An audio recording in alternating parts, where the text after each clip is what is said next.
I, a 23-year-old female, have a twin sister named Angela. Angela battled leukemia as a child, but thankfully, she's been cancer-free since we were 10 years old. However, due to her frequent illnesses during childhood, I often felt invisible to our parents. While Angela and I remained close, our extended family seemed to forget about me entirely. At the age of 8, I was sent to a boarding school, understanding that my parents couldn't manage caring for me while Angela underwent treatment. Yet, for 4 long years after Angela's recovery, excuses kept me away from home.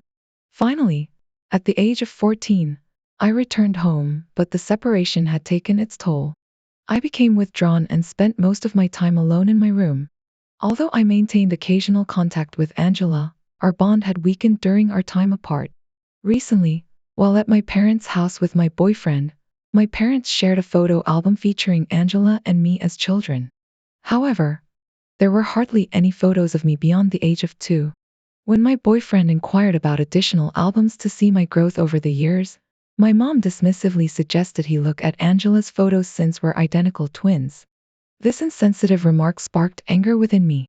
I expressed my frustration, insisting that we are individuals, and replacing my absence in the albums with Angela's images is not acceptable. It's evident they prioritized capturing Angela's moments while overlooking mine, and they should acknowledge that rather than attempting to substitute one for the other. After my boyfriend left, the conversation with my mom took a deeper turn. She suggested that I should have sent more pictures of myself while at boarding school so that she would have had something to show. I couldn't help but express my disbelief, remarking that the responsibility of documenting a child's growth should fall on the parents. This discussion led to a broader conversation about my feelings towards my parents during Angela's illness.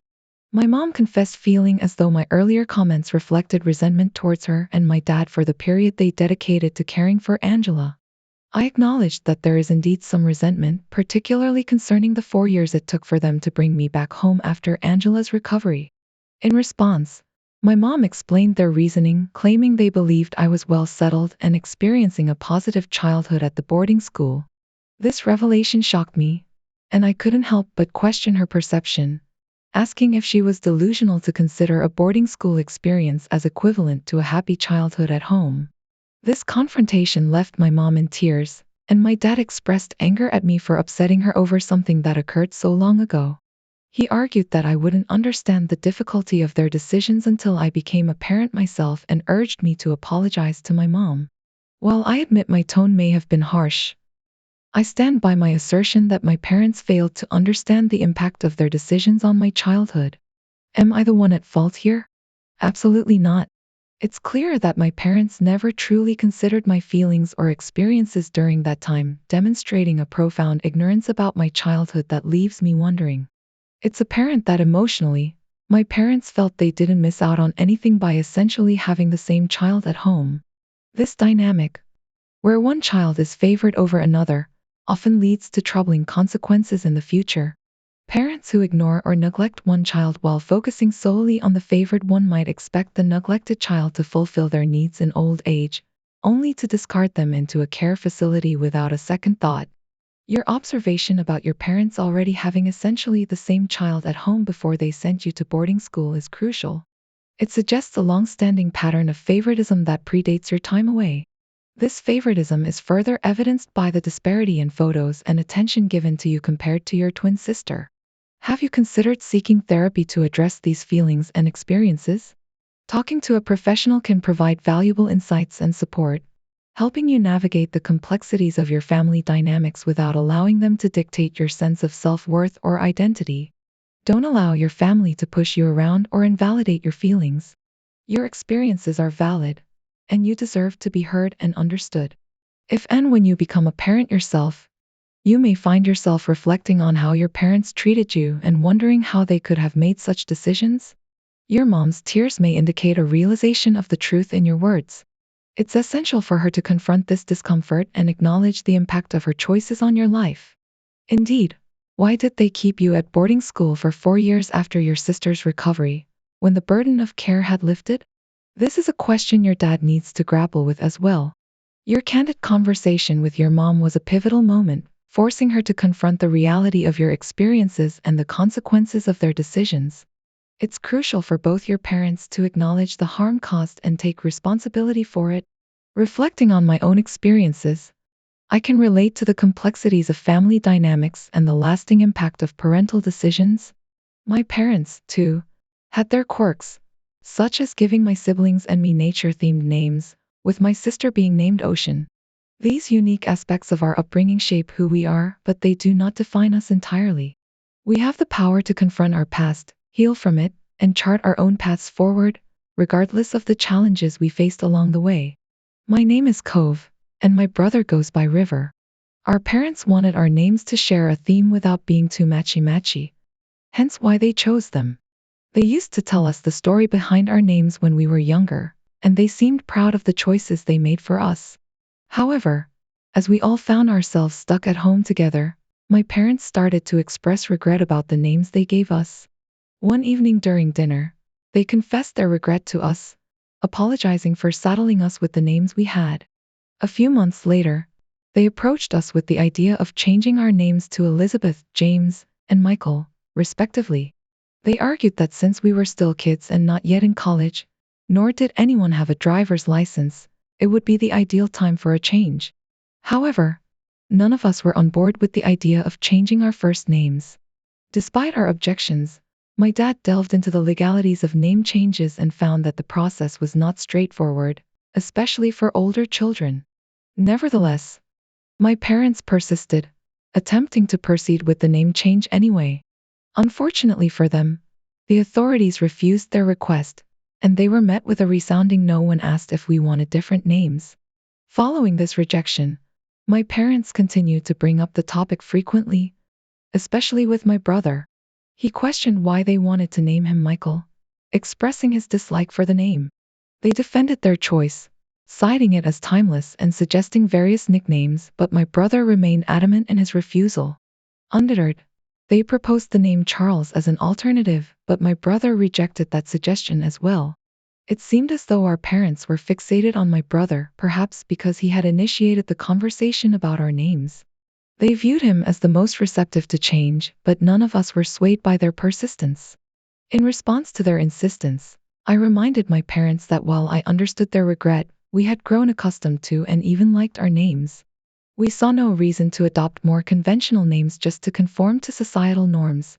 However, my parents argued that we would eventually regret our unique names and would bear the financial burden of changing them ourselves once we became adults. When I questioned why my parents couldn't let us decide on name changes ourselves if we ever felt inclined to do so, they responded by urging us to consider our futures more seriously. They accused me of having a nasty attitude when I compared their dislike for our names to how I felt about my own name, Cove. Feeling frustrated, they instructed me to look online, where I indeed found a plethora of negative comments about our names. However, despite this, my conviction remained unchanged. My parents insisted that we should respect their authority as parents and comply with their wishes, framing our refusal as disrespectful behavior. But in my eyes, Cove is a fantastic name, and it's perplexing that they fail to see its uniqueness and beauty. It's also worth noting that they simply suggested names they preferred without considering if we had any alternatives in mind. If they were concerned about the future, they could have suggested adding more traditional middle names, giving us the option to go by a different name if we so desired. It seems apparent to me that the only ones truly embarrassed by our names are the ones who bestowed them upon us. It's almost as if they're experiencing a form of buyer's remorse.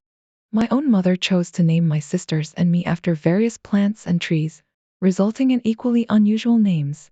Yet, I cherish my name and wouldn't dream of changing it. While it occasionally elicits curious looks at the doctor's office, the majority of reactions are positive. I wonder what their response would be if I suggested they change their names too based on our collective decision as siblings that we don't like them. It's absurd to expect us to comply with their demands while they dismiss our preferences entirely. In the meantime, I'll make sure to secure possession of important documents like birth certificates. On a more somber note, I lost my mother in 2021, leaving behind my father, aged 56, and my brother, who is 30. This loss has undoubtedly added complexity to our family dynamics and emotions surrounding personal identity and individuality. I still reside in our family home, whereas my brother moved out after his 26th birthday. Our dad has reassured us that if we choose to move out and later decide to return, we're welcome to do so. I conveyed this message to my brother, who has found love, and both my dad and I have grown fond of his fiancée. During a recent dinner with them, my brother broached the topic of who would inherit the house once our dad moved on. Dad's response was that the house would be shared between us. While I'm content with this arrangement, my brother believes he should be the sole inheritor because he and his fiancée are planning to start a family. He proposed that I could continue residing in the house but would need to pay rent to him. Naturally, I vehemently opposed this suggestion. As a gay individual, the prospect of having a traditional family of my own is less likely unless I find a partner. Despite this, my brother is insistent on his claim to the house, even going as far as planning its future layout to suit his envisioned family life. This includes converting his old room into a children's room, repurposing another room as an office, and designating one for storage. However, with only 4 bedrooms in the house master, his old room, Grandma's former room, and mine, his plans seem impractical and presumptuous. When I had the chance, I confronted my brother privately about his presumptuousness. I reminded him that being the oldest didn't automatically entitle him to sole ownership of the house, especially while our dad is still alive. I asserted my own stake in the house, emphasizing my continued residency and intimate knowledge of its financial aspects.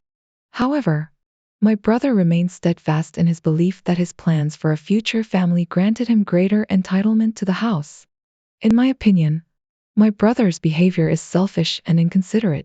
His insistence on claiming ownership of the house and imposing rent on me despite my continued residency and contribution reflects a lack of empathy and respect for my rights. I refuse to accept such unfair treatment and will continue to assert my rightful place in our family home. I understand the frustration you're feeling towards your brother's presumptuous attitude and entitlement to the family home. It's undoubtedly infuriating to have someone disregard your contributions and assert undue authority over something as significant as the family home. While resorting to violence may seem tempting in the heat of the moment, it's crucial to address the situation calmly and rationally. Rather than letting anger dictate your actions, consider discussing the matter with your brother and setting clear boundaries. If he truly desires ownership of the house, he should be prepared to pay his fair share of its value, just as you suggested. His assumption that starting a family entitles him to the entire house is not only absurd but also disrespectful to both you and your father. It's essential to remind him that your father's longevity is not guaranteed, and banking on inheritance is not a sustainable plan for securing housing. Encourage him to find his own path and establish his own household, rather than relying on inheriting property. Furthermore, it might be beneficial to have a frank conversation with your brother about the realities of life expectancy and inheritance. Remind him that your father could live for many more years, and it's unreasonable to expect ownership of the house based on that assumption alone.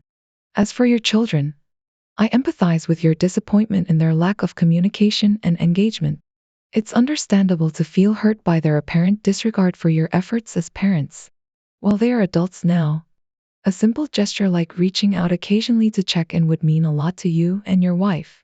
Perhaps it's worth initiating a conversation with them about your feelings and expressing your desire for more regular communication. Let them know that while you understand they have their own lives, a simple hello once in a while would go a long way in maintaining a connection with them. It's essential to communicate your feelings openly and honestly, but also to approach the conversation with empathy and understanding.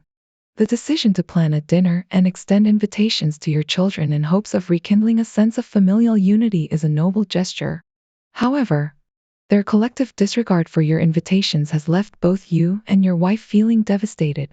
While your wife is understandably saddened by this turn of events, your frustration and anger are equally valid responses. It's essential to recognize that the situation may not be as straightforward as it appears on the surface. While you believe you've fulfilled your duties as parents by providing for your children's basic needs and supporting their education and well-being, there may be underlying issues that have led to their decision to sever ties with you. It's worth considering whether there were any significant incidents or conflicts in the past that may have contributed to the breakdown in communication. Sometimes, as parents, we may inadvertently overlook the emotional needs of our children or fail to address underlying issues within the family dynamic. Reflecting on your parenting approach and past interactions with your children may shed light on potential reasons for their estrangement. Have you attempted to initiate an open and honest dialogue with your children about their reasons for cutting off contact? Approaching the conversation with empathy and a willingness to listen without judgment is crucial in fostering communication and understanding.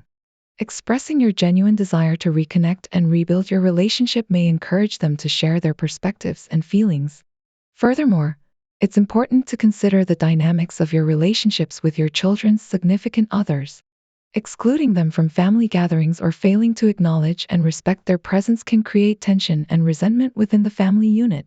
Building positive relationships with your children's partners and including them in family events can help foster a sense of inclusivity and unity. Ultimately, the journey towards reconciliation and healing requires introspection, empathy, and a willingness to confront difficult truths. While the pain of rejection may feel overwhelming, it's essential to approach the situation with an open heart and a commitment to understanding and addressing the underlying issues. Only through genuine efforts to communicate and reconcile can you hope to rebuild your family bonds and find peace amidst the turmoil. It had been quite a while since I'd seen my uncle, but we used to have a close bond when I was younger. I also had a strong connection with his children, so the news of his passing was indeed upsetting for me. I promptly scheduled a meeting with my manager at work to inform them of the situation and to request time off for the funeral. During our meeting, my manager mentioned the company policy, which allowed for at least 3 days of bereavement leave. However, she kindly asked if I felt I needed more time. I admitted that I wasn't entirely sure at that moment, but my manager suggested a week off, and I agreed. I thought it would be beneficial to spend some time with family before the funeral and offer my support. When I shared this plan with my girlfriend, she expressed skepticism about my level of grief and questioned whether I truly needed a week off. I assured her that while I was upset by my uncle's passing, I wasn't completely devastated given our distant relationship in recent years. I explained that I intended to spend a few days with family but also wanted a couple of days to myself to process and reflect. However, my girlfriend accused me of manipulating the situation to secure extra time off from work. I countered by reminding her that it was my manager who suggested the week off, not me. I would have been content with the standard 3 days of bereavement leave if that had been the offer. I stressed that my intention was not to exploit the tragedy for personal gain but to utilize the time off to grieve and cope in a way that felt right for me. Despite my explanation, my girlfriend continued to criticize my decision, labeling it as unethical and exploitative. However, I stood my ground, asserting that everyone grieves differently and that I should not be judged for how I choose to process my emotions. I emphasized that the offer of extended bereavement leave came from my workplace, and it was ultimately their decision to grant it. The backlash from my girlfriend left me feeling frustrated and misunderstood. It's disheartening to be accused of wrongdoing when all I wanted was to navigate a difficult situation in a way that felt authentic to me. Ultimately, I stand by my decision to accept the offered time off and prioritize my own well-being during a challenging time.